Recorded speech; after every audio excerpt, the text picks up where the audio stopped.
Olá, estudantes! Tudo bem com vocês? Meu nome é Stefano e eu sou professor de Ciências da EJA para o 8º e 9º ano. Hoje a gente vai falar de energia. Pensando bem, por que falar de uma se nós podemos falar de várias? Sim, existem diferentes energias que iremos explorar, entendendo o que as caracteriza. Tá a fim de aprender? Então fica aqui comigo para a aula de hoje, que é essa aqui. Tipos de energia e suas transformações. E aqui vão algumas informações dos professores e professoras que estão acompanhando a nossa aula. Para a aula de hoje, nosso eixo temático é ética e cidadania. O objetivo de aprendizagem é saber combinar leituras, observações, experimentações e registros para coleta, comparação entre explicações, organização, comunicação e discussão de fatos e informações. Os objetivos desta aula são conhecer os diferentes tipos de energia presentes na natureza, compreender as transformações que as energias realizam entre si. E lembre também de registrar sua presença na aula de hoje pelo QR Code que está aqui na tela. Aponte a câmera do seu celular para ele e marque sua presença aqui com a gente. Agora, vamos começar. Estudantes, quando vocês ouvem a palavra energia, qual é o primeiro entendimento que vem à mente? Eu, particularmente, costumo associar muito com energia elétrica. Ah, faltou luz. Ah, faltou energia. Não pode esquecer de pagar a conta de energia, né? É porque é um contexto com o qual eu estou acostumado. E eu acho que para muitos de vocês também é assim. Isso ocorre porque a energia elétrica nos permite aquecer a água do chuveiro, girar as hélices do ventilador, assistir um programa na TV, bater um bolo na batedeira, dentre uma infinidade de outras funções. Mas como é que um único tipo de energia consegue fazer tantas coisas diferentes? Por isso, essa é a nossa pergunta do dia. Como a energia elétrica realiza diferentes funções a partir de diferentes aparelhos? Pois é. Então, podem copiar a pergunta, pois iremos entender como isso ocorre e corrigi-la ao fim de nossa aula. Darei um tempo para vocês.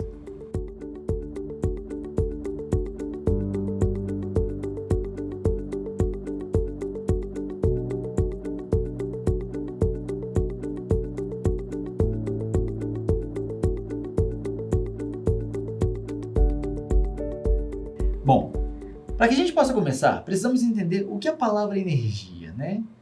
Ela pode ter mais de um sentido, dependendo do assunto. A gente pode estar falando de eletricidade, mas também pode estar falando de ânimo ou vontade, por exemplo. Mas será que existe uma definição própria de energia? Vamos dar uma olhada em nosso dicionário? Se você estiver por perto, pode nos acompanhar. Segundo o dicionário de português, energia é a capacidade do sistema de corpos que fornece trabalho mecânico, ou seu equivalente, força, potência, força física, vigor, ânimo. Acorda sempre com muita energia, né? Bom, pode ter ficado um pouco complicado de entender, mas isso é normal. A razão disso é que a definição de energia é muito imprecisa, né? Energia abrange várias coisas. E é por isso que, para essa aula, quando falarmos de energia, vamos estar nos referindo à capacidade de se realizar uma ação, a capacidade de fazer com que alguma coisa aconteça.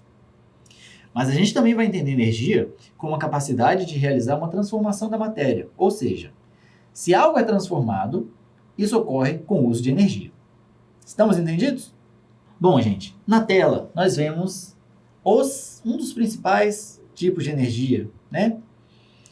E aqui temos, começando com a energia mecânica, que é a energia do movimento ou do deslocamento, se vocês preferirem. Para que um corpo se mova, o que chamamos de sair do estado de repouso, né? Tá quietinho, tá repousando. Saiu de lá, bem, ele precisa de energia, certo? Possui energia mecânica quando ele faz esse deslocamento de um ponto até outro. E não é algo que vale a pena para veículos ou máquinas. Se eu me levanto, se eu caminho, eu levo um copo, um garfo até minha boca, eu estou realizando movimentos. Eu estou usando energia mecânica para isso.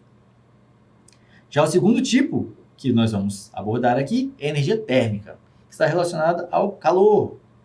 Quanto mais energia térmica, mais calor um corpo possui. E isso ocorre por conta da agitação das moléculas, as partículas que formam a matéria. E aí vamos usar algo como exemplo. Por quê? O gelo, É sólido porque as moléculas de água permanecem estáticas, paradas. Ele tem um tamanho, né, definido e um formato definido. À medida que ele vai recebendo calor, as moléculas começam a se agitar, começa a haver movimento ali. E por isso o gelo, que antes era estático, paradinho ali, ele vai se tornando água líquida. Já no estado de vapor, essa energia térmica é tanta que na agitação das moléculas elas não se prendem mais umas às outras e saem flutuando. Por isso a gente tem a aparência, né, da fumaça.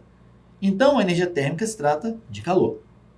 Agora, a mais conhecida por todos, a energia elétrica. Bom, a energia elétrica está presente em todos os corpos, pois todos os corpos são formados por átomos. E esses átomos possuem carga elétrica. Mas, se é assim, por que um fio desencapado pode me dar um choque, enquanto uma pedra, uma mesa ou uma pessoa não me afetam dessa forma? É porque para que haja transmissão de energia, essa eletricidade tem que ser direcionada em fluxo, que chamamos de corrente elétrica, ou seja, o deslocamento dessa energia. Essa condução é feita, por exemplo, na transmissão de energia elétrica por meio da fiação elétrica que chega até nossas casas, onde é usada para ligar nossa TV, aquecer a água do chuveiro e nos dar um choque de vez em quando. E agora a gente vai falar de energia química. Gente, a energia química é aquela que está presente nas ligações químicas de toda a matéria. E aí a gente vai falar dos átomos de novo, tá? Os átomos que formam eu, formam você, as pedras, as árvores, tudo. Para que eles formem esses corpos, eles precisam se ligar uns aos outros. E para isso eles usam energia. Curiosamente, essa energia aparece quando acontece a quebra dessa união, dessas ligações. Por exemplo, a madeira.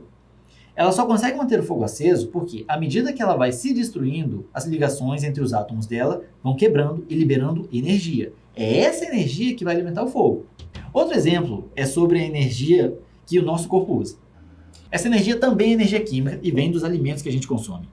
Assim como as ligações da madeira vão se quebrando para alimentar o fogo, a nossa digestão quebra os alimentos e libera energia vinda dos nutrientes deles. Então, a quebra acontece dentro de nós, se transformando em energia que nós podemos usar nas atividades diárias. Vamos agora para a energia nuclear, que, diferente das outras, não faz parte do dia a dia.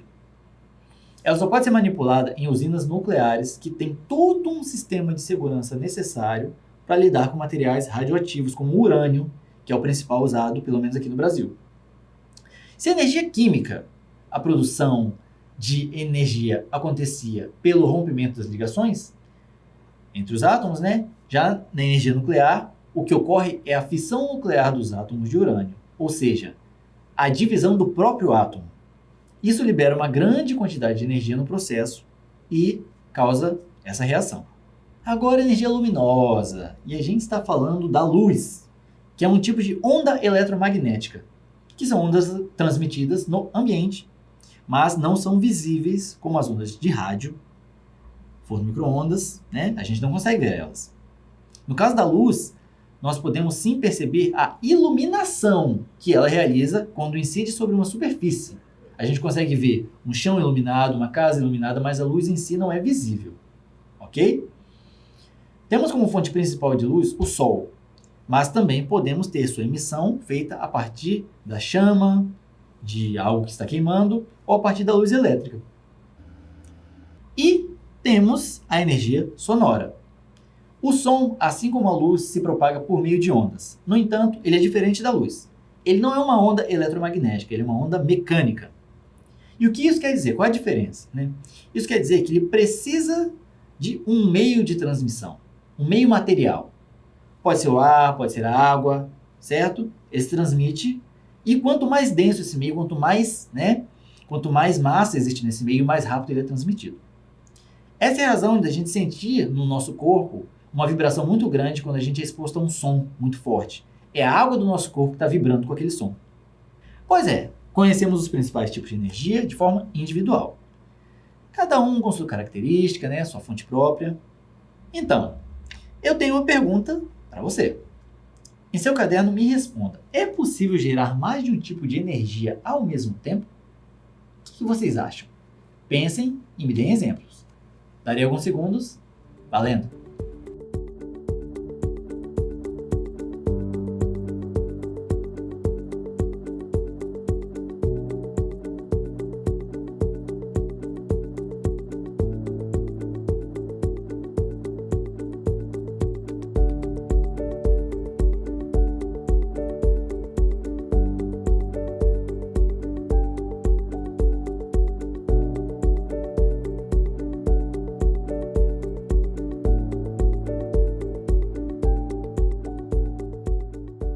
Bom, estudantes, para termos nossa resposta, a gente precisa falar de transformações energéticas. Sim, isso porque existe um conceito absoluto sobre energia que é o seguinte: a energia não pode ser criada, não pode ser destruída. Ela pode apenas ser transformada. Mas a gente falou agora há pouco que a gente pode gerar diferentes energias. Sim, porque criar e gerar são conceitos diferentes. Quando eu falo de criar, eu estou me referindo a algo que foi criado, né? Ele teve origem a partir do nada. Já quando eu falo de gerar, significa que algo teve origem a partir de algo que já existia. Ou seja, quando eu falo de gerar energia, a verdade é que eu estou transformando um tipo de energia em outro tipo de energia. E é isso que nós veremos agora. Como primeiro exemplo, temos um chuveiro elétrico, que, como o nome já diz, funciona utilizando energia elétrica. A função do chuveiro é aquecer a água e, sendo assim, estamos falando de calor. Logo, o que ocorre nesse caso é a transformação de energia elétrica em energia térmica. Ao lado dele, temos a prática de ciclismo. A bicicleta tem a função de deslocar o ciclista de um lugar até o outro. E que energia o ciclista usa para pedalar? Essa energia vem de dentro dele e é a energia química que ele adquiriu se alimentando. Permite ele pedalar e se deslocar. Então, a nossa transformação é de energia química, né, que ele adquiriu por meio da alimentação, em energia mecânica, que é a energia do movimento que ele aplica na bicicleta para poder se deslocar. Nosso próximo item é o telefone celular. Você deixou ele carregando até o 100% para poder deitar na cama, aquele domingo, e curtir uns episódios da série que você está acompanhando, mas que nunca lança a segunda temporada. E você está vendo isso acontecer na tela porque ela está iluminada e você também pode escutar. Ou seja, a energia elétrica do celular foi transformada em energia luminosa e energia sonora. E a lâmpada, hein? Fácil concluir que a energia elétrica foi transformada em energia luminosa. Mas você já tentou tirar uma lâmpada que estava ligada há segundos atrás? Se você tentou, notou que ela estava muito quente. Então, temos a transformação de energia elétrica em energia luminosa, mas também térmica. E talvez você deva considerar até energia sonora se você considerar o grito que você deu quando queimou os dedos na lâmpada. E agora a gente tem uma coisa que as pessoas compram para passar raiva, que é a campainha, né? A criança cheia de alegria, que certamente vai tocar ela e sair correndo, se torna responsável por uma transformação energética também. Quando ela pressiona o botão, ela ativa o som da campainha, ou seja, ela transforma a energia elétrica que estava naquele circuito em energia sonora, devido ao som que emite. Por fim, temos um forno, que utilizamos para assar alguns alimentos. Um bom exemplo é o bolo, né? O calor do forno faz com que a massa cresça e mude completamente de textura e de sabor. E por quê? A massa do bolo recebeu calor, recebeu energia térmica e transformou em energia química, necessária para sua transformação. Bem, podemos ver que as transformações de energia acontecem a todo tempo, sem que a gente perceba. E o mesmo acontece com a energia elétrica, que chega às nossas casas. Ela é fruto de transformações em usinas de energia, que realizam essas transformações a partir de dois tipos de fonte energética: as fontes renováveis e as fontes não renováveis. Fontes de energia não renováveis vêm de recursos naturais finitos, ou seja, eles não se renovam e estão sujeitos ao esgotamento ao longo do uso. Nossos dois exemplos nesse caso são energia termoelétrica e energia nuclear. A energia termoelétrica é gerada a partir da queima de combustíveis fósseis, petróleo, carvão mineral, gás natural. Eles vão ferver a água e vão produzir vapor para girar turbinas. Daí vem seu nome, termoelétrica, é a transformação da energia térmica em energia elétrica. Já a energia nuclear também usa o calor para a produção de vapor de água, efetuando o giro das turbinas. No entanto, esse calor é gerado pela fissão nuclear do urânio. Então, a energia nuclear é convertida em energia térmica, que é convertida em energia elétrica, ok? Mas como a gente sabe, tudo que envolve o uso de recursos naturais pode comprometer o meio ambiente de alguma forma. Se não houver conscientização humana, então, piorou. No caso das usinas termoelétricas, há grande liberação de gases poluentes na atmosfera. Isso se agrava porque esse é o tipo principal de produção de energia do planeta.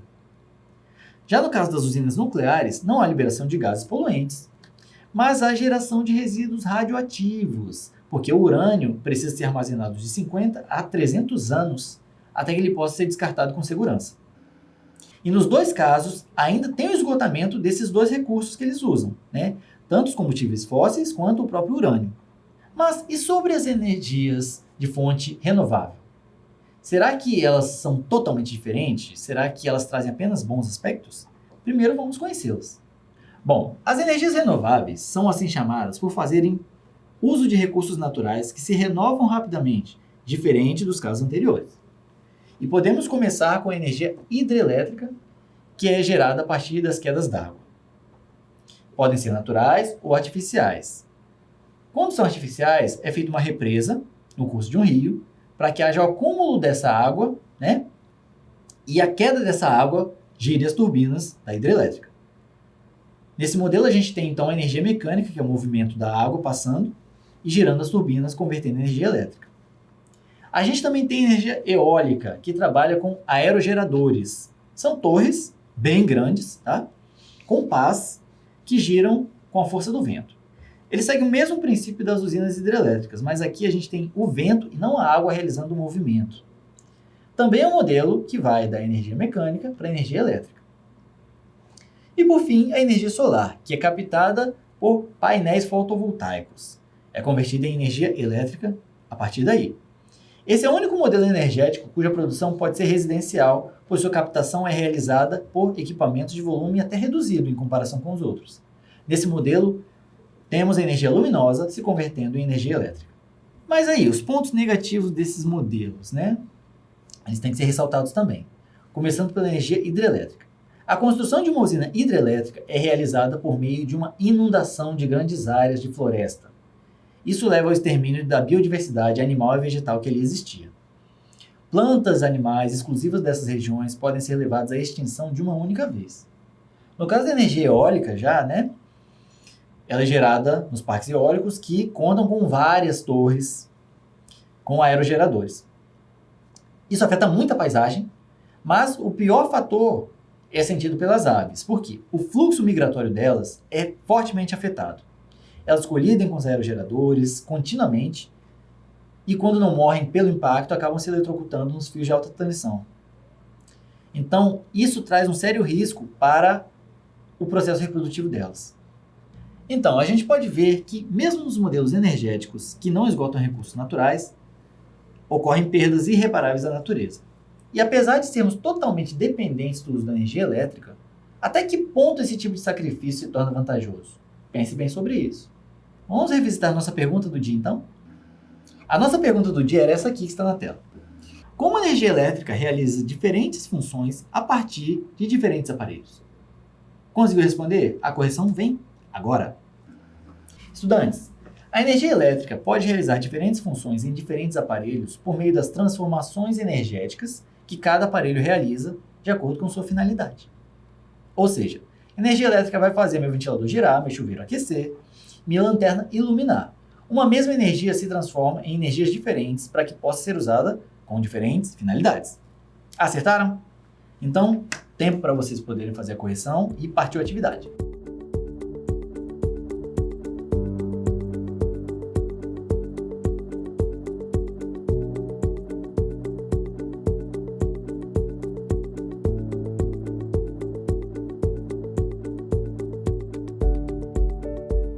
Gente, a atividade de hoje traz o seguinte enunciado.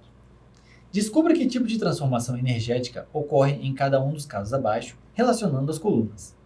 E aí a gente tem a primeira coluna com máquina de lavar, motor de um carro a gasolina, televisor e violão.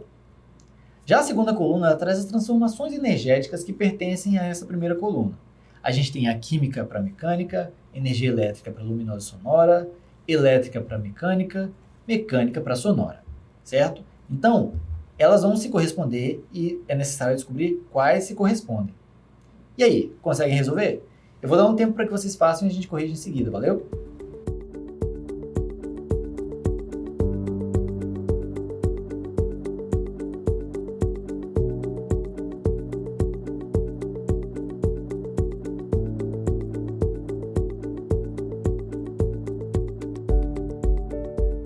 E aí nós estamos de volta com a correção de nossa atividade. Vamos corrigindo aqui e você vai conferindo no caderno. Começando pela letra A, a máquina de lavar, que é a transformação da energia elétrica em energia mecânica. Por quê? Porque o que a máquina de lavar realiza é uma série de movimentos até que a sujeira das peças de roupa seja removida, né? Então, é nossa terceira opção. Já a letra B, o motor de carro a gasolina, faz uso das propriedades químicas do combustível para se manter em atividade e mover o automóvel. Então, da energia química, nós vamos para a energia mecânica, que é a nossa primeira opção da outra coluna. E o televisor? Nossa letra C faz uso da energia elétrica e, graças a ela, podemos ver as imagens na tela e ouvir os sons. Vamos da energia elétrica para luminosa e sonora, a segunda opção. E a gente encerra com o violão, a letra D. O violão é um instrumento de cordas que depende do movimento das mãos e dedos. Sendo assim, a gente parte da energia mecânica, que é do movimento, para obter sons, ou seja, vamos da energia mecânica para a sonora, a quarta e última opção. E aí, acertou todas? Eu espero que sim, né? Vamos relembrar o que a gente aprendeu hoje? E hoje aprendemos que existem diferentes tipos de energia circulando no ambiente. Aprendemos que as transformações energéticas são essenciais e ocorrem a todo momento em nossas vidas. Aprendemos também que a energia elétrica que chega nas nossas casas passa por transformações em usinas de diferentes tipos. E, por fim, aprendemos que a energia elétrica desempenha diferentes funções graças às transformações energéticas que cada aparelho realiza, de acordo com sua finalidade. Então é isso. E aí, no seu trabalho, na sua casa, tem algum equipamento que realiza transformações energéticas? Nos envie um vídeo falando sobre sua profissão ou atividade e os tipos de energia que você utiliza nelas. Para enviar é bem fácil, é só apontar a câmera do seu celular para o QR Code que está na tela. Tranquilo, né? Fico aguardando então a participação de vocês, combinado? Bora lá! E é isso, oitavo e nono ano. Nossa aula de hoje foi tipos de energia e suas transformações. Espero que vocês tenham curtido, porque é um tema bem legal. Não esqueçam de registrar a presença de vocês pelo QR Code que está aqui na tela, tá? Espero que a gente se veja na próxima aula. Gostaria que vocês ficassem de olho na programação do nosso canal, que é o 8.4, mas a gente também tem 8.3, tem 8.2, que são todos do Dever em Casa na TV. Tem professores excelentes esperando por vocês em todos eles. Bons estudos e não se esqueçam, mesmo distantes, estamos juntos.